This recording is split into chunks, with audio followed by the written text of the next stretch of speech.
하나님의 말씀 사사기 1장 1절부터 10절 말씀입니다.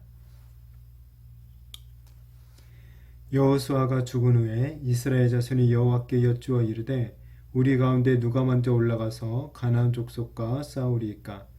여호와께서 이르시되 유다가 올라갈지니라. 보라, 내가 이 땅을 그의 손에 넘겨 주었노라 하시니라. 유다가 그의 형제 시므온에게 이르되 내가 제비 뽑아 얻은 땅에 나와 함께 올라가서 가나안 족속과 싸우자. 그리하면 나도 내가 제비 뽑아 얻은 땅에 함께 가리라 하니 이에 시므온이 그와 함께 가니라. 유다가 올라가매 여호와께서 가나안 족속과 브리스 족속을 그들의 손에 넘겨주시니 그들이 베색에서 10,000명을 죽이고 또 베색에서 아도니 베색을 만나 그와 싸워서 가나안 족속과 브리스 족속을 죽이니 아도니 베색이 도망하는지라. 그를 쫓아가서 잡아 그의 엄지손가락과 엄지발가락을 자르매 아도니 베색이 이르되 옛적에 70명의 왕들이 그들의 엄지손가락과 엄지발가락이 잘리고 내 상 아래에서 먹을 것을 줍더니 하나님이 내가 행한 대로 내게 갚으심이로다 하니라. 무리가 그를 끌고 예루살렘에 이르렀더니 그가 거기서 죽었더라. 유다 자손이 예루살렘을 쳐서 점령하여 칼날로 치고 그 성을 불살랐으며 그 후에 유다 자손이 내려가서 산지와 남방과 평지에 거주하는 가나안 족속과 싸웠고 유다가 또 가서 헤브론에 거주하는 가나안 족속을 쳐서 세세와 아이만과 달메를 죽였더라. 헤브론의 본 이름은 기럇 아르바였더라. 아멘. 오늘부터 이제 우리가 사사기를 이제 보게 될 것입니다. 이 사사기는 모세를 이어서 이스라엘 백성들을 이끌었던 이 여호수아의 죽음으로부터 이제 시작이 되고 있습니다. 1절에 여호수아가 죽은 후에 이스라엘 자손이 여호와께 여쭈어 이르되 우리 가운데 누가 먼저 올라가서 가나안 족속과 싸우리까 라고 말을 합니다. 이 여호수아가 살아있을 때 가나안 땅을 다 정복했다면 좋았겠지만 그러지 못하고 여호수아가 죽었습니다. 게다가 이제 여호수아는 자신을 이어서 이스라엘을 이끌 이 지도자를 세우지도 않았죠. 그러니까 이것은 이제 이스라엘은 인간 지도자가 없는 상태에서 남은 가나안 땅을 정복해야만 하는 그런 상황에 처한 것입니다. 그러나 이제 사실 이스라엘에게 지도자가 없었던 것은 아니죠. 비록 눈에 보이는 인간 지도자는 이제는 없지만 이전부터 이 이스라엘의 참된 지도자는 하나님이 되셨죠. 모세나 여호수아는 사실 하나님의 이런 대리자 혹은 중보자에 불과했던 것입니다. 그렇게 이스라엘은 참된 지도자가 되신 하나님을 의지하여서 이제 남은 이 가나안 땅의 정복 전쟁을 완수해야 되는 것입니다. 이것은 또한 이 이스라엘에게 이제 질문이 되기도 하는 것입니다. 이것은 뭐냐면 눈에 보이는 이 지도자, 인간 지도자가 없는 상태에서도 눈에 보이지는 않지만 참 지도자가 되신 하나님을 믿고 의지하는 가운데 가나안을 정복할 수 있을까라는 이런 질문을 던지게 되는 것이죠. 이런 질문은 어쩌면 이 현대 교회에서도 할 수 있을 것입니다. 그러니까 곧 교회 공동체를 이끌어가는 어떤 강력한 인간 지도자가 사라졌을 때도 그 교회는 지속될 수 있는가 하는 질문이겠죠.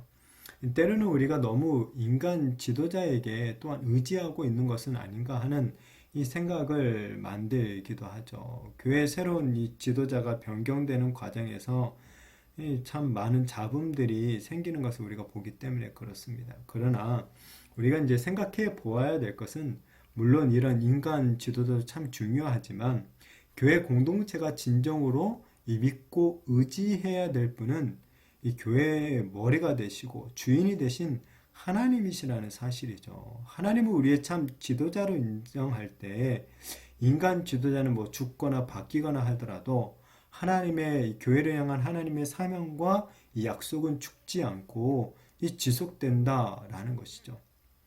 하나님이 정말 우리 교회의 진정한 지도자, 이 리더자가 되신다라는 이 사실을 기억하면서 우리가 사람보다는 더더 하나님을 의지하며 신뢰하며 나아가는 그런 우리가 되었으면 좋겠습니다.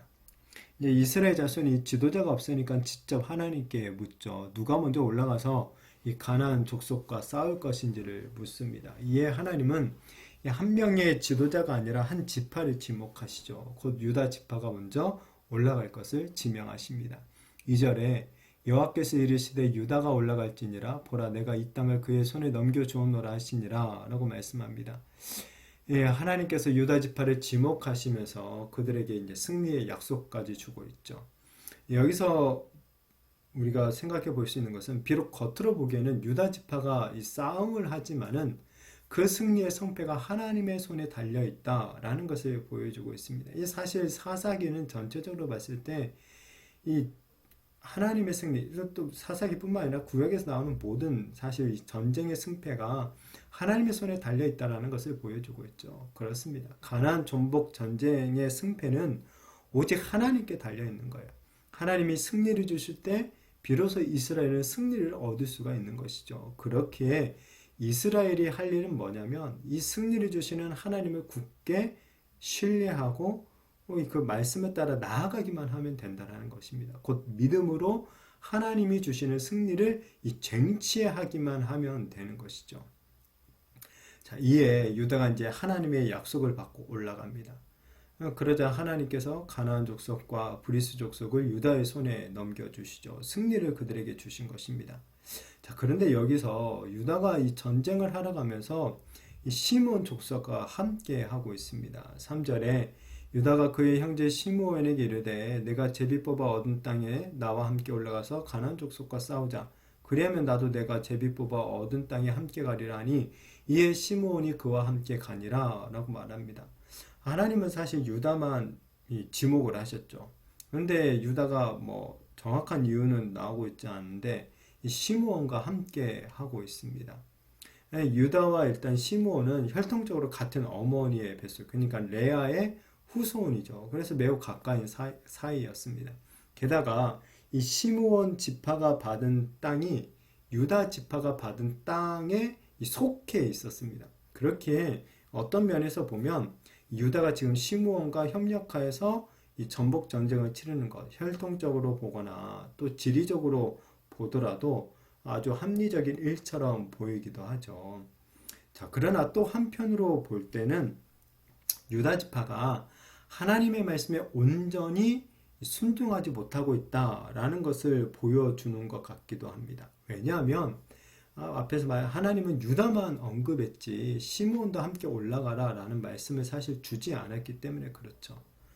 게다가 이제 유다가 이런 전복 전쟁을 치르면서 이 진멸시켜야 되는 그런 명령에도 이제 자그마한 일이었긴 하지만 이 불순종하는 그런 모습을 보이기도 합니다. 6절부터 7절에 아도니 베섹이 도망하는지라 그를 쫓아가서 잡아 그의 엄지손가락과 엄지발가락을 자르매 아도니 베섹이 이르되 옛적에 70명의 왕들이 그들의 엄지손가락과 엄지발가락이 잘리고 내 상 아래에서 먹을 것을 줍더니 하나님이 내가 행한 대로 내게 갚으심이로다 하니라.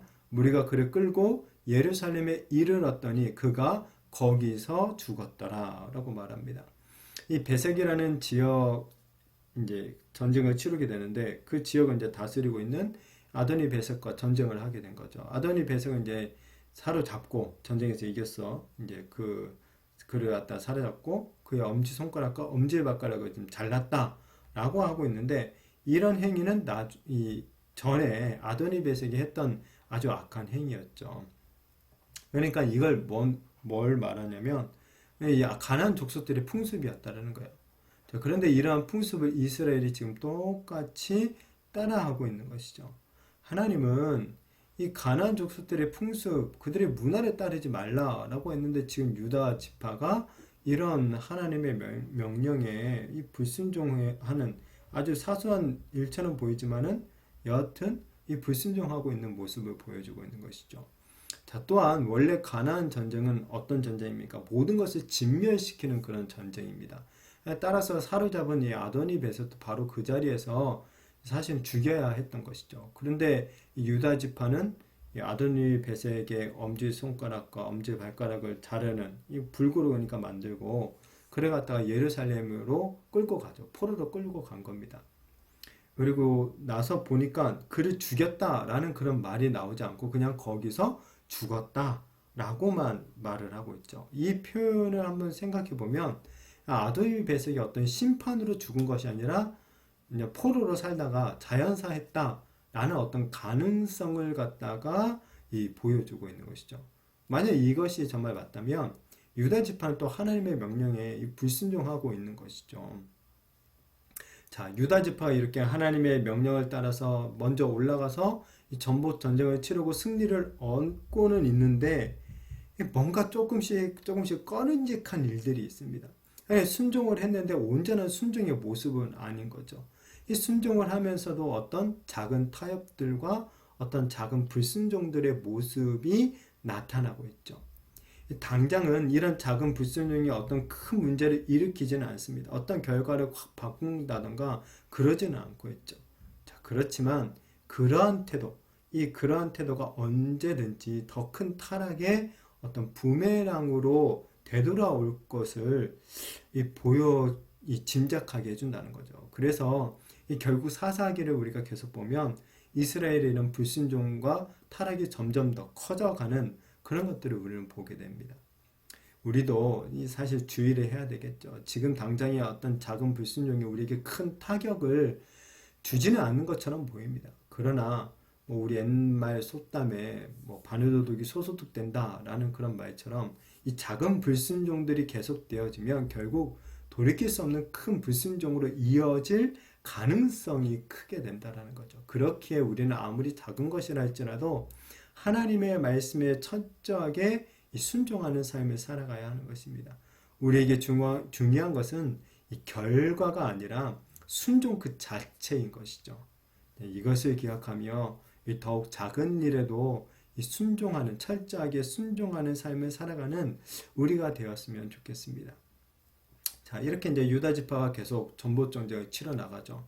이 북으로는 예루살렘을 전복하고 이 남으로는 산지와 남방과 평지 그리고 이제 헤브론까지 이제 점령을 하게 됩니다. 자, 그런데 오늘 본문에는 나오진 않지만 이 전복은 사실 불완전한 전복이기도 했습니다. 물론 전쟁에서는 승리하긴 했는데 불완전한 전복이에요. 오늘 예루살렘 땅은 사실 앞에 여호수아가 살아있을 때도 이 여부스 족속과 싸워서 승리했던 경험이 있었던 땅입니다. 게다가 나중에 이 땅에 이제 기업으로 받은 베냐민 지파가 전복 전쟁을 치를 때도 완전히 전복을 하는데 실패하고 맙니다. 그래서 이제 결국에 먼 훗날 다윗 왕 때에 가서야 이 예루살렘 물론 이제 조금 다르긴 하지만 이 예루살렘을 온전히 회복하게 정복을 하게 되죠. 하나님은 약속대로 이 가나안 땅을 이스라엘 백성들의 손에 온전히 넘겨주셨습니다. 자, 그런데 문제는 무엇입니까? 이스라엘이 하나님의 말씀에 온전히 순종하지 못했다는 것입니다. 온전히 순종하지 못하니까 전쟁에서 승리하는 결과는 나타나지만 이 가나안 족속을 갖다가 완전히 몰아내지는 못하는 그런 어떤 이 결과들이 또한 나타나고 말았다는 것이죠. 하나님의 약속이 온전히 성취되지 못하고 있게 되는 것이죠. 자, 오늘 유다 지파는 하나님께 지명을 먼저 받아서 사실 온 이스라엘을 그러니까 대표해서 먼저 이런 전쟁을 치르게 됩니다. 자, 그런데 안타깝게도 그들은 순종보다는 승리에 더 치중하는 그런 모습을 보이고 있죠. 전쟁에서 이기는 것보다 사실 더 중요한 것은 무엇입니까? 하나님의 말씀에 순종하는 일이죠. 그런데 이 순종하는 일에 실패하는 모습을 보이고 있는 것입니다. 결과보다도 더 중요한 것은 하나님의 뜻대로 온전히 순종하는 태도인 줄로 믿습니다. 바라기는 우리도 이 결과보다는 순종의 이런 중요함을 깨닫고 아무리 사소하고 작은 것이라 할지라도 하나님의 말씀에 더 철저히 순종하며 살아가게 되는 저와 우리 모든 성도님들이 되시기를 예수님의 이름으로 축복합니다.